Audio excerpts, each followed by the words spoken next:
के चरणों में यथाकदम हम श्रीमद् भगवद गीता के 3रे अध्याय से दोबारा रेपिटेशन कर रहे हैं। कल हमने जो चार्ट शेयर किया था उसको भी डिस्कस किया था। कोई है भक्त वैष्णव जिन्होंने 3रे अध्याय को थोड़ा पहले 10 श्लोक देखे हैं। इसमें अगर हमने नहीं देखा तो फिर हम चूक जाएंगे, समझ नहीं पाएंगे। कोई है हैंड रेज कर सकते हैं जिन्होंने थोड़ा देखा है, पढ़ा है, गीता को उठाया घर में।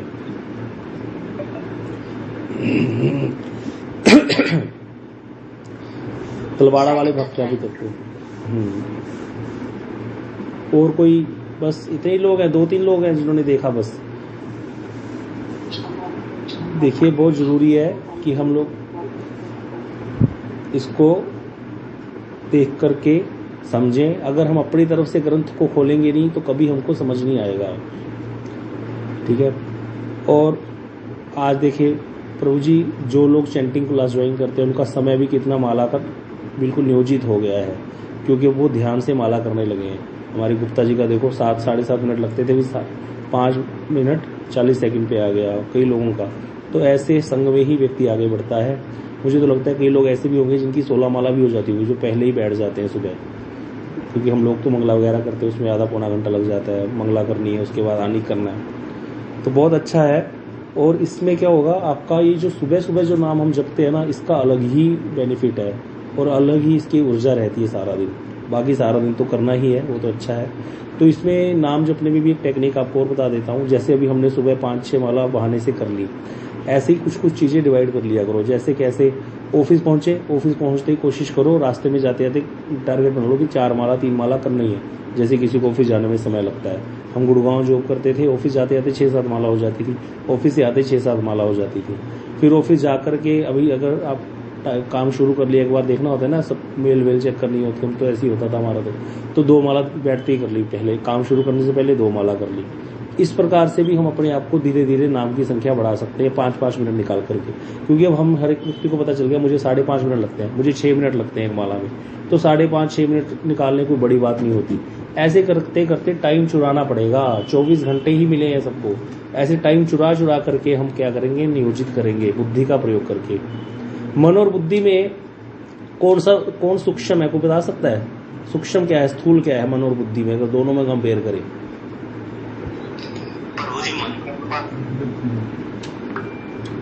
हाँ जी, सुदेवी दीदी, सुमन दीदी, क्या आप क्या कहते हो?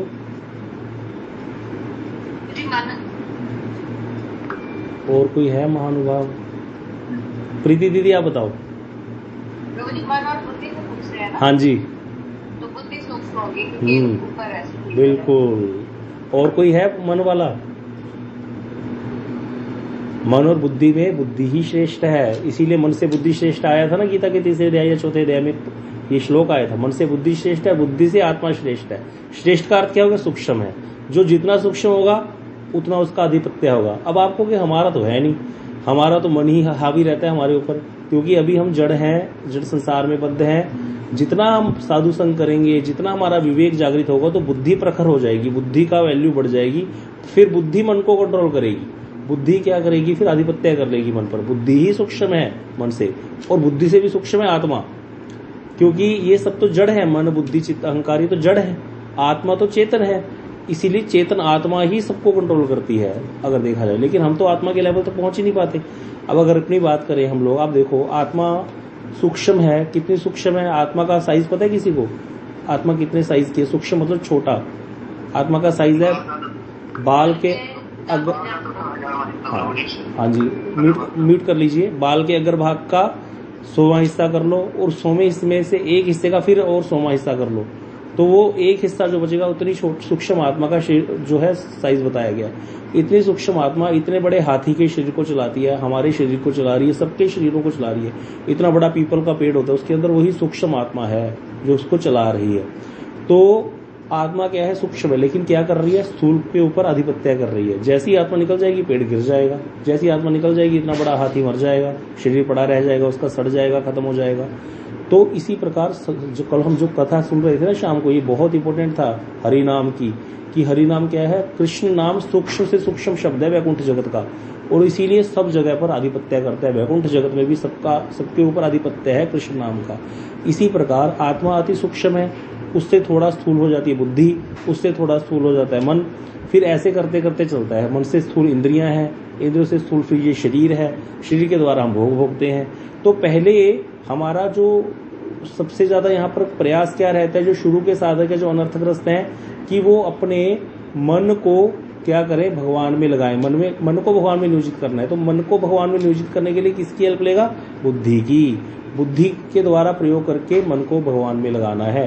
बुद्धि के द्वारा प्रयोग करके कि चलो यार, कहीं बैठा है व्यक्ति, सोच रहा है अभी ट्रेन आने में 8 मिनट बाकी है ना, एकदम से अनाउंसमेंट शुरू हो जाती है, एकदम से माला निकाल के शुरू कर ली कि चलो 8 मिनट में एक माला तो हो ही जाएगी, तब भी मैं ट्रेन पकड़ सकता हूँ आराम से। ऐसे करते करते समय चुराना पड़ता है, ऐसे करते करते समय चुराने लग जाएगा। जो व्यक्ति 16 माला तो क्या है पता ही नहीं चलेगा, 32 माला जो है 48 माला कब हो जाती है पता ही नहीं चलता। सारा दिन हमको इतना समय मिलता है, इतना समय मिलता है, हम ऐसे ही समय वेस्ट करते रहते हैं। इसीलिए समय देख करके जो व्यक्ति माला करता है वो कितनी ही माला की संख्या बढ़ा सकता है अपनी। अब यहाँ पर उसने बुद्धि का प्रयोग करना शुरू कर दिया। अब उसका मन जो है, मन बीच बीच में मारेगा, अपना काम करेगा, मन चंचल होगा। ऐसा कभी नहीं हो सकता कि मन विषयों में ना जाए, मन इधर उधर भटके ना, मन के अंदर काम ना आए, मन के अंदर क्रोध ना आए, ऐसा हो ही नहीं सकता। बद्ध जीव में भैया सब कुछ होगा, लेकिन फिर बुद्धि का प्रयोग करेगा। कोई बात नहीं, गिर गए तो क्या होगा, दोबारा उठो, दोबारा चलो, दोबारा लगो। क्योंकि हम मनुष्य हैं, हमारी चेतनता सबसे ज्यादा विकसित है इस समय। क्या पेड़ पौधे ऐसे भजन कर सकते हैं? नहीं कर सकते। वो तो सुन सकते हैं भगवान का नाम, कोई कृपा करके भगवान का नाम सुना दे तो सुन लेंगे, नहीं तो खड़े हैं पेड़ बन करके, उनके अंदर भी प्राण है। कोई जीव जंतु पशु पक्षी आदि वो भी ऐसे ही हैं। लेकिन मनुष्य जो है वो उसके अंदर चेतनता है, उसको बुद्धि दी है भगवान ने, जिसका प्रयोग करके वो भजन कर सकता है। ये सिर्फ मनुष्य जीवन में ही है, सुलभ है और कहीं नहीं है। इसीलिए इसका जितना लाभ लिया जा सके उतना लाभ लो। यही हमारे जो सारा सत्संग हम सुन रहे हैं, सारी कथाएं जो सुन रहे हैं, इनका सार यही है कि कितना हमने अपना समय नियोजित करना शुरू कर दिया, कितना हम समय बचाने लगे, कितना समय चुराना आ गया हमको। अब घर में तो बहुत सारे काम होते हैं, पोछे लगाना, सफाई करना, हम तो सब अपना खुद करते हैं भाई। कितने सालों से 15-20 साल हो गए, हमने कोई काम वाली नहीं लगाई हुई जब से जॉब में आई। तो वो सारे काम करते हुए सारे अष्टक पाठ कर लेता हूँ मैं। संडे को कपड़े धोने होते हैं, कपड़े धोते समय सारे अष्टक, सारे कीर्तन कर लेते हैं। तो इससे क्या होगा, काम भी हो गया और सारे हमारा पाठ पूजा भी होगी जितना भी है। इस तरह से अपने समय को कितना हम चुरा सकते हैं, कितना हम अपने आप को नियोजित कर सकते हैं। नहीं तो फिर ये कर्म कहलाएगा, यही कपड़े धोना, ये बर्तन मांजना, ये सारा कर्म हो जाएगा अपने लिए, और ये भक्ति हो गया। इस प्रकार से हम अपने आप को लगा सकते हैं और कितना ही समय हम अपना भगवान में नियोजित कर सकते हैं। फिर हमारा कोई कर्म शेष नहीं रहेगा, सारा कुछ भक्ति हो जाएगा। और फिर भक्ति का फल मीराबाई जी ने कहा 2.25 गुना फल है। क्या वो कीर्तन है ना, पायो जी मैंने राम रतन धन पायो, वस्तु मोलक दी मेरे सतगुरु, कृपा करिए अपनायो, खर्च ना घूटे चोर ना लूटे, दिन दिन बढ़त सवायो, 2.25 गुना हो करके बढ़ती है भक्ति। लेकिन पुराने कर्मों के कारण जो मन चंचल होगा वो होगा ही होगा, गिरना होगा, गिरेगा। साधक गिरता है, इसको कभी सोचना नहीं कि गिर क्यों गए, गिरोगे ही गिरोगे, ये लिख लो कि गिरे। बाबा महाराज बोलते थे, कहते हमको लोग कहते थे शुक्ला भजन करने जा रहे हो, अगर काम सताएगा तो क्या करोगे? बोलो, कहते हम कहते थे हम गिर जाएंगे और क्या करेंगे। यहाँ भी तो गिरे हुए ही हैं, यहाँ कौन से उठे हुए हैं। अगर गिर जाएंगे तो फिर क्या होगा? गिरना बड़ी बात नहीं है, गिर के उठना बड़ी बात है। बुद्धिपूर्वक उठो, फिर लगो, फिर अपने आप को नियोजित करो। यही है भजन, यही साधक का लक्ष्य है कि उसको अपने आप को नियोजित कर। गिर गया तो फिर क्रोध आ गया तो क्या हो गया, किसी को गालियां दे दी। अभी यहाँ वृंदावन में एक मुद्दा हो गया, कोई महाराज जी से गाली दी गई किसी को, वो आपस में इतना बड़ा बना रखा है उसको, क्या हो गया? टू इज ह्यूमन, सिंपल सी बात है, इससे क्षमा हो जाती है। मनुष्य गलतियों का पुतला है भैया, सीधी सी बात है, किसी से व्यक्ति से भी गलती हो सकती है, इसमें क्या बड़ी बात है? टू इज ह्यूमन, बस इतनी सी बात से सारा मामला खत्म।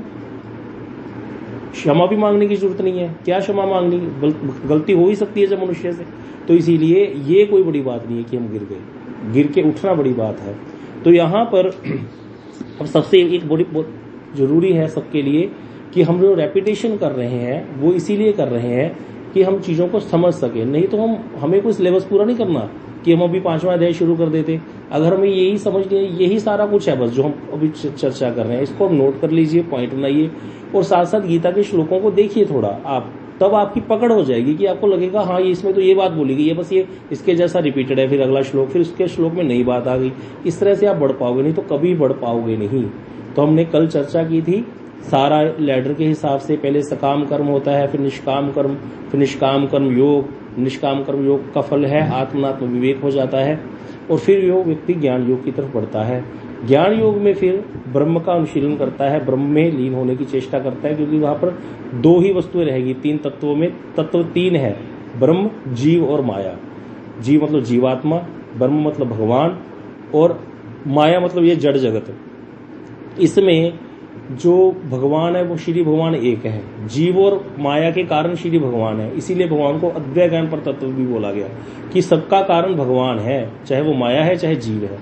कारण मतलब उनसे ही हमारी उत्पत्ति हुई है, जीवात्मा की भी और ये संसार की भी, जड़ संसार की भी। किसी भी तरीके से वो अलग अलग तरीके बन जाते हैं, फिर वो अलग से कभी टॉपिक हम डिस्कस करेंगे। अब ये जो जीवात्माएं हैं वो तो अनेक हैं, लेकिन श्री भगवान एक है। जो ज्ञानी है उनका क्या मत होता है कि मैं ही ब्रह्म हूं, इसीलिए वो अपनी आत्मा को भी परमात्मा में लीन करने की चेष्टा करते हैं ज्ञानी और योगी। बस यही उनका मोक्ष कहलाता है। ज्ञानियों का मोक्ष क्या होता है? ब्रह्म सायुज्य कहलाता है, जहां पर वो अपनी आत्मा को ब्रह्म ज्योति में लीन करते हैं, क्योंकि वो आकार को मानते नहीं। वो कहते हैं भगवान एक ज्योति है, प्रकाश है, उसी में लीन हो जाना है। और जो योगी हैं वो क्या मानते हैं? परमात्मा के अंगुष्ठ के आकार के शरीर को मानते हैं, अंगुष्ठ के आकार के परमात्मा को मानते हैं, इसीलिए वो उसमें लीन होने की चेष्टा करते हैं। उनके सायुज्य को क्या कहते हैं? परमात्मा सायुज्य। उनकी जो मुक्ति है वो ऐसी कहलाती है। लेकिन भक्त लोग भगवान के दिव्य विग्रह को मानते हैं, उनकी लीलाओं को नित्य मानते हैं, इसीलिए भक्त लोग भगवान की सेवा चाहते हैं। तो भक्तों को क्या कोई मुक्ति मिलती है कि नहीं मिलती? अगर भक्त मुक्ति चाहे तो मुक्ति चाहे तो प्रभु जी मिल जाएगी आसानी से। कौन सी मुक्ति? कौन सी मुक्ति मिलेगी भक्तों को? कौन सी मुक्ति मिलती है? ब्रह्म सायुज्य मिलती है, परमात्मा सायुज्य मिलती है, या कोई और मुक्ति है? हाँ जी अच्युत प्रभु, अच्युत प्रभु आप बताइए। चार तरह की मुक्ति जो आपने बताई थी। हाँ, भक्तों को चार प्रकार की मुक्ति बोली जाती है, वैकुंठीय मुक्ति जिसको बोलते हैं। कौन कौन सी है बताइए? सालोक्य, सामीप्य,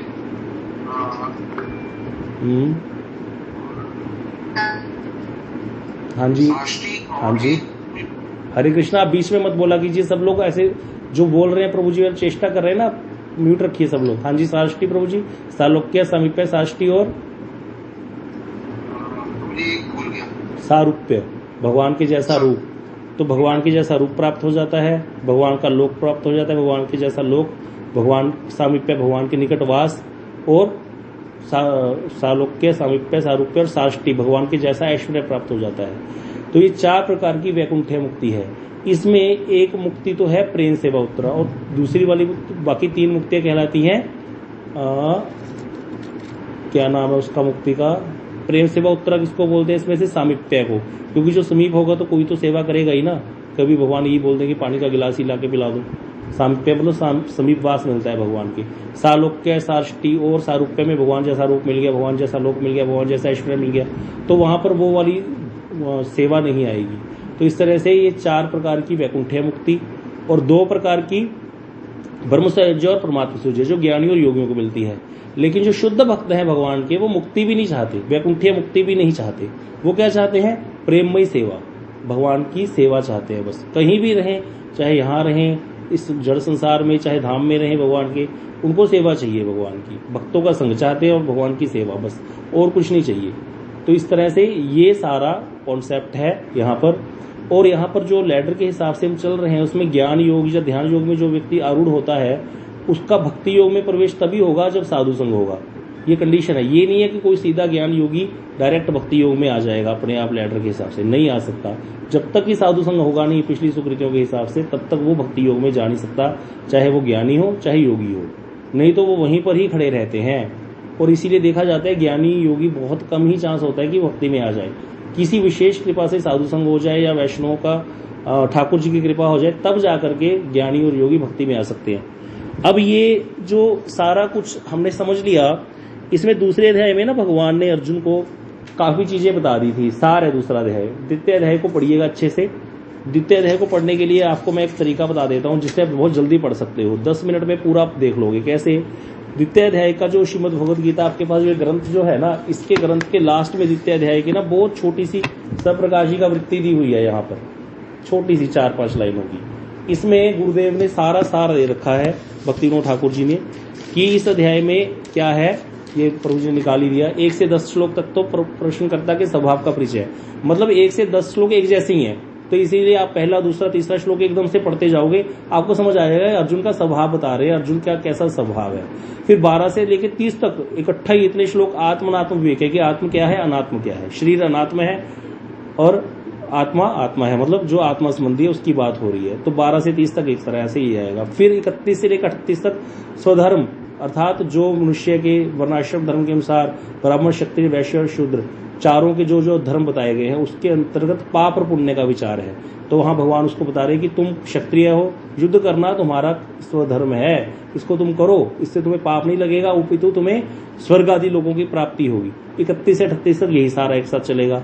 39 अध्याय से लेकर अंत तक सारा वही ज्ञान, कर्म, भक्ति, सारा कुछ, निष्काम कर्म योग, ज्ञान योग, ध्यान योग, सब आ जाएगा इसमें एक साथ, है ना। तो इसीलिए यहाँ पर अर्जुन को भगवान ने क्या किया, सारा कुछ बता दिया, ध्यान योग भी बता दिया, ज्ञान योग भी बता दिया, निष्काम कर्म योग भी बता दिया, पाप बता दिया, पुण्य बता दिया।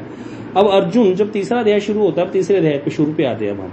जब तीसरा अध्याय शुरू होता है तो अर्जुन तीसरे अध्याय के शुरू में प्रश्न कर देते हैं कि यदि गुणातीत भक्ति विषयनी, अब सीधा प्रभु जी अनुवाद पे आते हैं।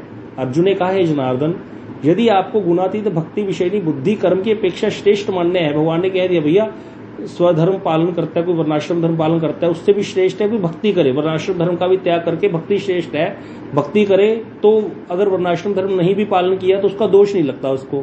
यह बात भी दूसरे अध्याय में आ गई थी एक जगह, जहां पर कहा था नेहा विक्रम नाशोस्ति प्रत्यवाय न विद्यते। ये भक्ति पर श्लोक है कि भक्ति के क्रम में नाश नहीं है, वो अगले जन्म में दोबारा वहीं से शुरू होगा। तो अर्जुन कह रहे हैं कृष्ण को कि यदि भक्ति ही श्रेष्ठ है, गुणातीता भक्ति विषयनी बुद्धि, मतलब भक्ति वाली बुद्धि ही श्रेष्ठ है, भक्ति करना ही श्रेष्ठ है, कर्म से बहुत श्रेष्ठ है भक्ति, तो फिर आप मुझे कर्म में नियोजित क्यों कर रहे हो? तब आप मुझे ये क्यों कह रहे हो कि तू क्षत्रिय है, क्षत्रिय का धर्म है युद्ध करना? फिर तो भजन ही करना चाहिए, चाहे ब्राह्मण है, चाहे क्षत्रिय, चाहे वैश्य, चाहे शूद्र है, सबको भजन करना चाहिए ना, सारा कुछ त्याग करके। फिर आप मुझे इसमें नियुक्त क्यों कर रहे हो? ये प्रश्न से शुरू हो जाती है तीसरे अध्याय गीता का। कितना इंपॉर्टेंट है, कितना इंटरेस्टिंग लग रहा है कि देखो कितना बढ़िया प्रश्न कर दिया अर्जुन ने कि जब भक्ति करनी चाहिए तो फिर ये सब बातें क्यों सिखा रहे हो मेरे को? भक्ति ही जब श्रेष्ठ है, भक्ति सारा कुछ कर देती है। तो इसीलिए यहाँ पर फिर यहाँ पर जब आ गया तो इसीलिए इसमें यहाँ पर निष्काम भाव से अर्पित कर्म का विस्तार, क्योंकि यहाँ पर जो पहले 6 अध्याय है उसका उद्देश्य है निष्काम कर्म योग। और दूसरी बात समझने वाली यहाँ पर यह है कि अर्जुन तो भगवान के भक्त हैं, अर्जुन तो एकमात्र क्या है, हमारे को समझाने के लिए जरिया है, मतलब वो तो एक पात्र रोल निभा रहे हैं। अर्जुन तो भगवान के भक्त हैं, उनको तो सिर्फ भगवान की आज्ञा पालन रूप ये करना है युद्ध, वो कोई क्षत्रिय होने के कारण या उस तरह से नहीं कर रहे। समझने वाली बात है ये। जैसे गाय जो है, गाय का जो बछड़ा है, गाय बछड़े के लिए दूध देती है ना, लेकिन बाद में बछड़े को हटा दिया जाता है और फिर सारे लोग दूध वो पीते हैं, हम लोग वही दूध हमारे पास आता है। बछड़े के लिए देती है गाय, दूध उतारती है नीचे थनों में, नहीं तो गाय दूध ही नहीं उतारती थनों से। लेकिन बछड़े को तो थोड़ा सा ही मिलता है और मिलता है सब लोगों को है, लेकिन गाय दूध तब तक देगी नहीं जब तक बछड़ा नहीं होगा। इसीलिए अर्जुन वो बछड़ा है, कृष्ण जो है गाय है, तब तक वो दूध नहीं देंगे। वेद रूपी जो दोहन है गाय का वो तभी होगा जब बछड़ा आएगा अर्जुन रूपी। इसीलिए अर्जुन ने प्रश्न किए और कृष्ण उत्तर प्रदान कर रहे हैं, वेद की वाणी आ रही है हमारे पास, नहीं तो ये कभी नहीं हो सकता था कि हमको ये ज्ञान प्राप्त हो जाता। तो यहाँ पर इसीलिए भगवान गीता में सब कुछ सब प्रकार का ज्ञान क्यों प्रदान कर रहे हैं, क्योंकि भैया सब प्रकार के लोग हैं ना, कर्मी भी हैं, ज्ञानी भी हैं, योगी भी हैं, भक्त भी हैं, तो सबको उनके अधिकार के अनुसार आगे बढ़ाने के लिए सब प्रकार का ज्ञान दिया जाएगा और सबका अधिकार बताया जाएगा। कर्मी का क्या अधिकार है, ज्ञानी का क्या अधिकार है, उसके अनुसार से फिर वो व्यक्ति आगे बढ़ सकता है। अभी हम अधिकार की भी चर्चा कर लेते हैं एक बार सीधा, फिर हमारा एक बार सारा रिपीट हो जाएगा, उसके बाद फिर हम डायरेक्ट श्लोकों पे चले जाएंगे। प्रभु जी वो वाला चार्ट शेयर कर लीजिए जिसमें अधिकार बताए गए हैं। कितने प्रकार के लोग हैं, एक ही व्यक्ति उत्तर दीजिएगा अभी। प्रीति दीदी आप बताइए कितने प्रकार के लोग हैं संसार में? हाँ जी, कौन कौन से? कर्मी, योगी, ज्ञानी और भक्त। अब ज्ञानी और योगी को एक साथ ले लो, अब बच के कर्मी, ज्ञानी, योगी एक साथ और भक्त। कर्मी का क्या, अब इसमें सबकी अधिकार की और चर्चा करेंगे। अधिकार होता है और उनका एक साधन होता है, एक साध्य होता है। तो कर्मी का साधन क्या है, साध्य क्या है, और कोई व्यक्ति कर्म करने में उसका अधिकार है, ये कहाँ से डिसाइड होगा, कैसे डिसाइड होता है? कर्म का क्या अधिकार है, बता सकते हो दीदी आप? नहीं, वो तो भोग की इच्छा है, लेकिन भोग की इच्छा तो है मान लो, है ना, लेकिन वो कर्म जो है, कोई भी कर्म, जैसे वो तो कर्मी की भोग की इच्छा होती है, इसलिए वो कर्मी कहलाता है। लेकिन यज्ञ की बात कहे, यज्ञ करना कर्म कहलाता है, और दुकानदारी करना, ब्याज देना, ब्याज लेना, ये भी कर्म है ना, और जो है देश की रक्षा करना, ये भी एक कर्म है। तो इसमें अधिकार किसका, कौन सा अधिकार है, ये कहां से पता चलता है? यहाँ पे लिखा हुआ है, देख पढ़ के बोलिए। कर्मी, कर्म साधक कर्मी है, अधिकार है जन्म और स्वभाव, कभी नहीं भूलना। जन्म भी ब्राह्मण कुल का हो, स्वभाव भी ब्राह्मण वाला हो, तो वे व्यक्ति ब्राह्मण का कर्म करेगा, नहीं तो करेगा नहीं। स्वभाव ब्राह्मण वाला है नहीं, जन्म ब्राह्मण कुल में हो गया, तो फिर शर्मा स्वीट्स खोल के बैठ जाएगा दुकान, या फिर और कोई बड़ा बिजनेस शर्मा एंटरप्राइजेस खुल जाएगी। क्योंकि बुद्धि क्या है, स्वभाव क्या है, वैश्य वाला है। स्वभाव भी कर्म वैसे वाला हो, ब्राह्मण का हो, और जन्म भी ब्राह्मण कुल में हो, तो वो व्यक्ति वो वाला कर्म करेगा, अर्थात यज्ञ इत्यादि कराएगा, दान ले लेगा, और वेद पठन पाठन, यज्ञ दान पुण्य इत्यादि कराना, ये ब्राह्मण का कर्म है, तो वो करेगा। और साधन क्या होता है? भक्ति, भोग। कर्मी का साध्य क्या है? भोग है, कर्मी को भोग चाहिए। लेकिन भोग भोगने के लिए कर्मी में भी 4 प्रकार के वर्णाश्रम है ना, 4 प्रकार के वर्ण है। कौन कौन से वर्ण, 4 वर्ण कौन से हैं? सनातन प्रभु आप बताइए, 4 वर्ण कौन से हैं? ये सब नोट करते जाइए पॉइंट्स, ये रेपिटेशन हो रही है अब। 4 वर्ण कौन से हैं? हाँ जी, श्यामा देवी आप बताइए दीदी। श्यामा देवी दीदी जिन्होंने रेज किया है। ब्राह्मण, क्षत्रिय, शूद्र,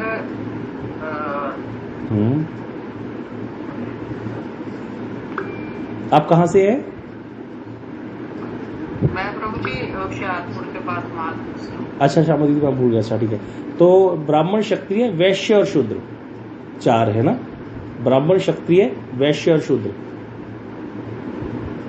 ठीक है। आप लोग ब्राह्मण हो? जी प्रभु। हाँ, तो इसीलिए ब्राह्मण, क्षत्रिय, वैश्य अर्थात बनिए, और शूद्र, 4 वर्ण हैं। तो चारों वर्ण, अब कर्म की व्यक्ति 4 वर्णों का हो सकता है। कर्मी व्यक्ति हर मनुष्य में 4 ही वर्ण है, मतलब जो बनाई गई वर्णाश्रम प्रणाली जो है 4 वर्ण है। उसके बाद तो अंत्यज बोला गया, बाकियों को तो जो बौद्ध शबर इत्यादि हैं ये अंत्यज में आते हैं। तो ब्राह्मण, क्षत्रिय, वैश्य और शूद्र, तो चारों वर्णों को वर्णाश्रम धर्म की डेफिनेशन को बताएगा, ये भी लिखी लोग। वर्ण क्या होते हैं 4 और 4 आश्रम। वेणुगोपाल प्रभु आप उत्तर दीजिए एकदम से, ताकि हम सब नोट कर सके। वर्ण 4 कौन से हैं? ब्राह्मण, क्षत्रिय, वैश्य, शूद्र, और 4 आश्रम है, ब्रह्मचर्य, गृहस्थ, वानप्रस्थ, संन्यास। ठीक है, पहले 1 से 25 साल तक ब्रह्मचर्य, 25 से 50 साल तक गृहस्थ, संन्यास, ये 4 आश्रम हैं। तो ये वर्णाश्रम प्रणाली क्या बोलते हैं इसको? वर्णाश्रम धर्म किसको कहते हैं? इसकी डेफिनेशन बताइए। जीवन निर्वाह के लिए शास्त्रों में जो व्यवस्थाएं दी गई हैं उसे वर्णाश्रम, शरीर और शरीर के लिए जो उनकी व्यवस्था के लिए जो बनाया गया है आश्रम, उसको वर्णाश्रम धर्म कहते हैं। थोड़ा सा चूक गए। हाँ, अच्युत प्रभु आप बता सकते हो और अच्छा सा इसको? हाँ, इसको नोट करो। देखो, हमेशा जब भी कोई डेफिनेशन होती है ना, वो जो उसका टॉपिक होता है, उसका हेडिंग होता है, उसी में से निकलती होती है। वर्ण, आश्रम, धर्म, तो वर्ण आश्रम दोनों को उठाएंगे, वर्ण और आश्रम। चारों वर्णों और चारों आश्रमों के लिए शास्त्र में जो जो व्यवस्थाएं बताई गई हैं अपने जीवन निर्वाह के लिए, उसको पालन करना ही वर्णाश्रम धर्म कहलाता है। बस आसान है, नाम से ही निकल गया। चारों वर्णों, चारों आश्रमों के लिए, अपने जीवन निर्वाह करने के लिए जो जो व्यवस्थाएं शास्त्र में बताई गई हैं, उसको वर्णाश्रम धर्म कहते हैं। बस ये वर्णाश्रम धर्म कहलाता है। ब्रह्मचारी ऐसे अपना जीवन निर्वाह करेगा, गृहस्थ ऐसे जीवन निर्वाह करेगा, वानप्रस्थ ऐसे करेगा, उसके ये नियम है, ऐसे पालन करेगा, और सन्यासी इस तरह से। ब्राह्मण है, ब्राह्मण स्वभाव भी ब्राह्मण वाला, जन्म भी ब्राह्मण कुल का है, तो इस प्रकार से वेद पठन पाठन के द्वारा जीविका निर्वाह करेगा। ब्राह्मण का संतोषी उसका गुण है, ब्राह्मण संतोषी होता है, जितना उसको इसके बदले में मिल जाएगा उससे अपना जीवन निर्वाह करेगा, धन इत्यादि उससे अपना जीवन निर्वाह करेगा। वैश्य के लिए बताया, क्षत्रिय के लिए बताएगा, क्षत्रिय रक्षा करेगा, तीनों वर्णों की रक्षा करेगा, और इसके बदले में जो उसको कर मिलेगा उससे वो अपना जीवन निर्वाह करेगा। जैसे राजा लोग क्षत्रिय होते थे, कर लेते थे, अभी भी सरकार हमसे कर लेती है, ये लोग क्षत्रिय हैं, कर लेते हैं। क्षत्रिय लोग, सैनिक लोग हमारी सरहद पे रक्षा कर रहे हैं, हमारा हमसे लिया गया टैक्स देश की रक्षा के लिए प्रयोग होता है, और बाद में कभी देश पे संकट आ जाए तो सरकार अपनी तरफ से बहुत सारी फैसिलिटीज भी देती है, हमने देखा है।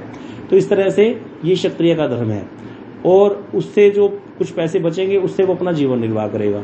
वैश्य का धर्म क्या है? 4 वैश्य के कर्म बताए गए हैं: कृषि, पशुपालन, ब्याज देना ब्याज लेना, और व्यापार वाणिज्य, कृषि, पशुपालन, ब्याज देना और ब्याज लेना। ये 4 प्रकार के वैश्य के कर्म बताए गए हैं। इसके द्वारा वैश्य अपना जीवन निर्वाह कर सकता है। तो ये शास्त्र की बात है। तो वैश्य जिसकी जन्म भी वैश्य कुल में है, स्वभाव भी वैश्य वाला है, तो इससे वो अपना जीवन निर्वाह करेगा। और वैश्य टैक्स भी देगा, ब्राह्मणों को भी पूजा पाठ ब्राह्मणों से भी कराएगा, और ब्राह्मणों को पूजा करेगा ब्राह्मणों की, इससे उनका भी जीवन। तो वैश्य जो है वो तीनों वर्णों का पालन करता है। इस प्रकार से क्षत्रिय रक्षा करते हैं तीनों वर्णों की, वैश्य तीनों वर्णों का पालन करता है अपने धन के उपार्जन करने से। चौथा जो वर्ण है, जो बताया गया चतुर्थ वर्ण, ये तीनों वर्णों की सेवा करते हैं, और उस सेवा के बदले में जो उनको मिल जाता है उससे ही जीवन निर्वाह करते हैं। इस तरह से जन्म और स्वभाव जो है उसके अनुसार अधिकार है उसका कर्मी का, जन्म और स्वभाव, और साधन है उसका कर्म, और साध्य है भुक्ति मतलब भोग। भुक्ति का मतलब भोग।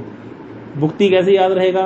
भोग शब्द से भुक्ति याद रहेगा, भोग करने की इच्छा से आए, इसको भुक्ति कहते हैं। हमारा साध्य भुक्ति है। इसीलिए तो हमारे जब हम छोटे थे तो कभी देखते थे ना कोई मर गया तो उनके पिताजी के नाम क्या है, स्वर्गवासी, हमारे स्वर्गवासी पिता, अमुक पिताजी का जो अंतिम 13वीं है उसका भोग इस दिन डाला जा रहा है, आप लोग आइए अंतिम अरदास में शामिल होने के लिए कृपा करें। तो स्वर्गवासी, क्योंकि कर्मी की बुद्धि क्या है? भोग की बुद्धि है। स्वर्ग में भोग मिलते हैं, अप्सराएं हैं, बहुत प्रकार के भोग हैं वहां पर। इससे ज्यादा कोई नहीं लिखवाता कर्मी व्यक्ति ही होते हैं ज्यादा लोग। अच्छा, ज्यादा लोग कर्मी होते हैं, इसको बाद में चलो चर्चा करेंगे। अब दूसरा दीदी ने जैसे बताया था, प्रीति दीदी ने, कि दूसरे है ज्ञानी। ज्ञानी का अधिकार क्या है कि कोई व्यक्ति ज्ञान में प्रवेश करेगा कि नहीं करेगा? अच्युत प्रभु बताइए। चित्त की शुद्धि। तो चित्त शुद्ध होना जरूरी है। इसीलिए ज्ञानी का सबसे ज्यादा प्रयास क्या रहता है कि हमें अपने चित्त को शुद्ध करना है, मतलब मन में जो विकार आ रहे हैं, विचार आ रहे हैं, उनको खत्म करना है, बिल्कुल शांत हो जाना है। इसीलिए उनका सारा प्रयास किस चीज पे होता है? चित्त की शुद्धि पे। इसीलिए वो नाइति किसी भी चीज को वो क्या कहते हैं, भैया कहीं भी आसक्ति नहीं करनी। किसी भी चीज में आसक्ति करोगे तो फिर तुम्हारे को दुख भोगना ही पड़ेगा। हम लोग देख रहे हैं संसार में आज तक ऐसा कोई, यहाँ जितने बैठे हैं हमने संसार में हमारी आसक्ति है, वही है कि नहीं है? और जहां भी हमने आसक्ति करी है उसमें कष्ट तो मिला ही है हमको, ऐसा कभी हो ही नहीं सकता। तो संसार की जितनी वस्तुएं हैं उनमें जो है आसक्ति करने से कष्ट होता है, मोह हो जाता है। इसीलिए ज्ञानी क्या है? वो नाइति। इसलिए आपने देखा होगा जो डेरों पे जाने वाले लोग होते हैं ना, या ज्ञान मार्ग पे चलने वाले लोग, बड़े शुष्क होते हैं। वो किसी से ज्यादा अच्छे से बात भी नहीं करते। जो ज्यादा थोड़ा बढ़ जाते हैं इस मार्ग में आगे थोड़ा सा भी, उनका बोलने का ढंग अजीब सा होता है। क्यों? वो दुनिया को क्या करते हैं, सबको नाइति कि इनसे संबंध जोड़ेंगे, ज्यादा प्यार मोहब्बत डालेंगे तो फिर हमको ही झेलना पड़ेगा। इसीलिए वो शुष्क हो जाते हैं। अपने ही बच्चों से अजीब सी बातें करते हैं डेरों पे जाने वाले लोग जो होते हैं, बहुत अजीब से, ये मोह के कीड़े हैं, ये मोह बंधन है, ये माया के बंधन है, इस प्रकार की बातें चलती हैं। क्योंकि उनका प्रयास क्या है? हमें मुक्ति लेनी है, और मुक्ति के लिए सबसे ज्यादा जरूरी है कि चित्त की शुद्धि हो। तो इसीलिए वैराग्य तभी आएगा जब चित्त शुद्ध होगा। तो साधन उनका ज्ञान और वैराग्य है। ज्ञान अर्थात निर्विशेष ब्रह्म ज्ञान। अब ज्ञान तो हम भी अर्जित कर रहे हैं, ये वाला ज्ञान नहीं, ये भगवत संबंधी ज्ञान है। लेकिन वो वाला ज्ञान होता है निर्विशेष ब्रह्म ज्ञान, जिसको बोलते हैं कि भगवान का कोई रूप नहीं है शुद्ध अवस्था में, भगवान निराकार है और एक ज्योति है भगवान, और उसमें हमें लीन होना है उस ब्रह्म ज्योति में। इसीलिए चित्त की शुद्धि के लिए प्रयास करते हैं, और साध्य है उनका मुक्ति। योगी भी ऐसी हैं, चित्त की शुद्धि के लिए प्रयास करते हैं। साधन उनका अष्टांग योग है, जो कल प्रभु जी ने बताए थे, यम नियम। इसको भी अगर डिस्कस करना होगा कल अच्छे से कर लेंगे क्या क्या होता है उसमें। तो वो उसको 8 साधनों को, अष्टांग योग के साधनों का पालन करते हैं। इससे उनको सिद्धियां प्राप्त हो जाती हैं, अष्ट सिद्धियां, नवनिधियां, या फिर वो मुक्ति भी ले लेते हैं। कौन सी मुक्ति? यहाँ कोमा डाल करके मुक्ति भी लिख लीजिएगा। इनको मिलती है परमात्मा सायुज्य, ऊपर वाले ज्ञानी को मिलती है ब्रह्म सायुज्य। तो ये 2 प्रकार की मुक्ति होती है। आगे भक्त, चौथा जो साधक है वो भक्त है। भक्ति में अधिकार है श्रद्धा। जिसकी श्रद्धा होगी वही भजन कर पाएगा। हम लोग जो इतने बैठ करके भी सारी कथा सुन रहे हैं, इनकी श्रद्धा है, इसीलिए बैठ करके यहाँ कथा सुन रहे हैं। थोड़ी श्रद्धा है हमारी, तो वो श्रद्धा जो है वही हमें भक्ति में आगे बढ़ाएगी। अब यहाँ पर इम्पोर्टेंट है पॉइंट कि यहाँ पर कोई व्यक्ति का ये डिपेंड नहीं करता उसका कौन से कुल में जन्म हुआ है, वो ब्राह्मण है, क्षत्रिय है, वैश्य के शूद्र है, बस श्रद्धा होनी चाहिए, भक्ति कर सकता है। लेकिन अगर जन्म ब्राह्मण कुल का है, स्वभाव शूद्र वाला है, तो वो यज्ञ नहीं कर सकता। तो कर्म में अधिकार है जन्म और स्वभाव, भक्ति में अधिकार कोई नहीं है जन्म और स्वभाव का। भक्ति में किसी भी कुल का जन्मा हो, कैसा भी स्वभाव का हो, बहुत क्रोधी व्यक्ति भी भक्ति कर सकता है अगर श्रद्धा है, श्रद्धा होनी चाहिए बस। बहुत कामी व्यक्ति भी भक्ति कर सकता है, ऐसी कितनी एग्जाम्पल है कामियों की है, और भगवान ने कुछ देखा ही नहीं, सबको उतार दिया। कामी, क्रोधी, लोभी, जितना मर्जी मोह है संसार विद्वान, सब लोग अगर श्रद्धा है तो भजन कर सकता है। कैसे मर्जी कुल में जन्म है, कैसा मर्जी स्वभाव है, चित्त शुद्ध है कि नहीं है, इसका भी वहां पर है, चित्त शुद्ध है कि नहीं है उसका भी वहां पर अधिकार नहीं है। चित्त जैसा भी हो, अगर श्रद्धा है तो चित्त भी अपने आप शुद्ध हो जाएगा भक्ति की कृपा से। तो यह पर ये क्लियर होना चाहिए हमको कि भक्ति में क्या है, अधिकार है श्रद्धा, और श्रद्धा साधु संग में रहते रहते प्रगाढ़ होती जाती है अपने आप। तो श्रद्धा ही भक्ति में मूल है वस्तु, और साधन भक्ति है उसका। भक्ति के 64 अंग साधन है, भगवान का नाम कथा सुनना, कथा सुनना, नाम जप करना, कीर्तन करना, ये सारे अंग डिस्कस करेंगे धीरे धीरे आगे जाकर के हम। और साध्य है भगवान की प्रेममयी सेवा, ये भक्तों का साध्य है। जिसको ये क्लियर हो गया ना, अब वो जो पहले कल बताया था चारों लेटर के हिसाब से, और ये जो चार्ट जो भी डिस्कस किया है, जिसको ये क्लियर हो गया वो अब चीजों को समझना शुरू कर देगा अपने आप, उसको सब चीजें समझ में आ जाएंगी। इसीलिए इसको हृदयंगम कर लो, इसके बिना कोई गति नहीं है। ये सारा कुछ है बस हमारा, बस इसमें सारा कुछ आ जाएगा, इसके अंदर सारा कुछ निकलता जाएगा बहुत कुछ। और एक और सुकृति जो कल पढ़ाई थी, 2 प्रकार की सुकृति होती है, भक्ति उन्मुखी सुकृति और अवांतर फलोन्मुखी सुकृति। बस वो याद कर लीजिए, समझ लीजिए, उसका चार्ट बना लीजिए। इतना अगर आपको क्लियर है तो हम फिर कल पढ़ेंगे आगे कि अर्जुन को भगवान क्या कहते हैं। जब अर्जुन ने कह दिया भैया जब भक्ति ही श्रेष्ठ है ना, भक्ति सारा कुछ मिल जाएगा, तो फिर मुझे आप कर्म में क्यों नियुक्त कर रहे हो कि तुम क्षत्रिय हो, तुम्हारा युद्ध करना ही स्वधर्म है, तुम उस स्वधर्म में मुझे क्यों लगा रहे हो भगवान आप? मैं भक्ति करूंगा ना जिसमें कभी नाश ही नहीं होता जिस चीज का, मैं नाशवान चीज में क्यों लगा रहे हो मुझको? कितना अच्छा प्रश्न है। तो आप सबसे प्रार्थना है जरूर पढ़िएगा ये सारा कुछ, ताकि हम लोग जो है अच्छे से इसको समझ सकें। नहीं तो फिर फायदा नहीं है, टेस्ट लेने का भी क्या फायदा है ऐसे। हम तो यहाँ तक के लोग करते हैं भाई किताब खोल करके टेस्ट दे दो, लेकिन किताब भी तो वही खोल करके देख पाएगा जिसने पढ़ा होगा। इसीलिए आप लोग जरूर पढ़िए, पहले 10 श्लोक पढ़ के आइएगा ताकि हम इसको पढ़ सकें। और दूसरा अध्याय देखना होगा तो आपको बता दिया तरीका, एकदम से आप दूसरा अध्याय भी देख सकते हो साथ साथ। गौर प्रेमानंदे हरि हरि बोल।